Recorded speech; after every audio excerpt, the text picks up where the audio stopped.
Hey guys, so this video I'm going to throw in there with the rest of the videos because I think it's essential that you guys understand a little bit about how you must approach the markets in terms of your mind and overall approach and your goals and targets of trading. A lot of people enter these markets and they think themselves, okay, I'm going to make this, this and this, and when they fall short of that, they feel terrible and they go through a cycle of emotions. A lot of people always ask about what's the Astro FX course for? Is it a way for me to make money? Can you guarantee me? So the way I try to explain the course is, and I've always done this for the past few years, if you were to go on Google and type in how to learn how to trade, it's going to take you 5 years, a lot of money lost, a lot of emotions, and you're pretty much going to have habits that you have the rest of your life. By taking this course, my goal is to try and help you understand through my mistakes and through my bad habits, which I have spent the last 10, 11 years of my life perfecting.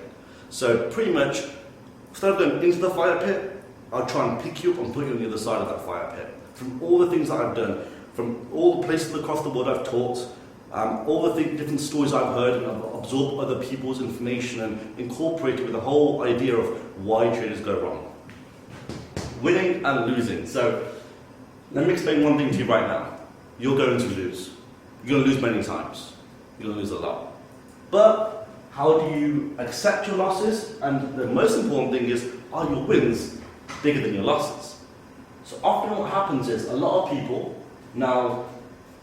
think, okay, cool, I'm going to win, lose, win, lose, win. Well, the funny thing is, a lot of people actually go through winning streaks and then go through losing streaks. And usually one happens right after the other. Now, we can't stop that. We can't stop you from losing a significant amount of trades or money. But what I can do is explain to you, when you're in a winning streak, think about taking a withdrawal. So if you've won, let's say, 6 out of 6 trades, or 10 out of 10, or even 8 out of 10 trades, you're on a particular winning streak, take some of those profits, withdraw them from the markets. What will happen is, your losses still might be there, but they're going to cost you a lot less. Because often when people are on that winning streak, they take those profits and they keep trying to compound them, which works for some people. For some other people, they'll spend maybe, let's say, 2 weeks on this winning streak. When it comes to losing streak, 2 days. And they've evaporated and lost all of their winnings. So accept you're going to lose. Eventually, you're going to look at the markets and you place 3 trades out of 3 trades and they're all in loss. But you do not want them to cost you 2 weeks of hard work. So my suggestion is, try and think about withdrawal when you can. After that, I'm going to talk about the overall idea of winning and losing. And I always say this kind of like a joke in front of the students, which a lot of them will all resonate and they all understand what I mean, which is, hey, you win 3 trades, you're thinking of your last name with a hedge fund on top of it, you're thinking of, okay, cool, I'm going to open my own trading company, because you've got all that confidence now from winning 3 out of 3 trades. You're unstoppable. Your confidence is skyrocketing. You're telling all your friends about what they should be buying and selling. Normal. You lose 3 trades in a row. You feel like you're terrible. You should never have started trading. You blame your friend that got you into it, and you think you can't win a trade, save your life. You are terrible. That right there doesn't go away for many years. Many years, you're always going to go through this comparison of what you think of yourself. But understand that. Understand it's normal. I'm telling you that's normal. If I were to sometimes lose 4 out of 4 trades, which happens, 5 out of 5 trades might happen, I'll be driving home, I'll be thinking, wow, what did I do so wrong? And have I lost my skill? Have I lost my edge? But then what will happen is, over time, when I look back at my last 4 or 5 months performance, I realize, okay, that was just one losing period out of the rest of the 6, 7 weeks that I had. So you're going to have losing weeks. You're going to have losing months potentially. Accept it, but keep on top of your overall analysis on how have you looked back at your last 3 months performance, your last 6 months performance. You'll see your wins and you'll see your losses. Accept them both, they're part of the game. Your goals and why you're trading. So again, this is going to be a little bit off topic, off record. Whenever I see a lot of people in front of me in classrooms all across the world, I always ask this question: why do you want to be a trader for? Why? And a lot of people are like, of course, to make money, to try and make money from a computer, try not to have a job, to try and live on an island somewhere. But you don't really answer my question. Like, okay, and this is a mistake that I made when I got into trading. When I got into trading, I thought, okay, if I put 5,000 into an account, we're making 5,000, I think, per month. Of course, that did not go that did not go too well.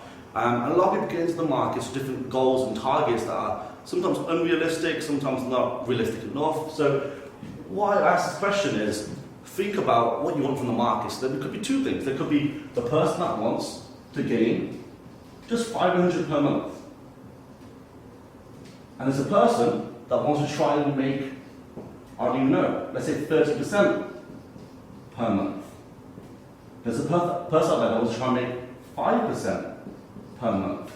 Well, each one of these is going to require a different version of yourself when you approach trades. I'll give you a good example. If you try and make £500 a month, that's your target.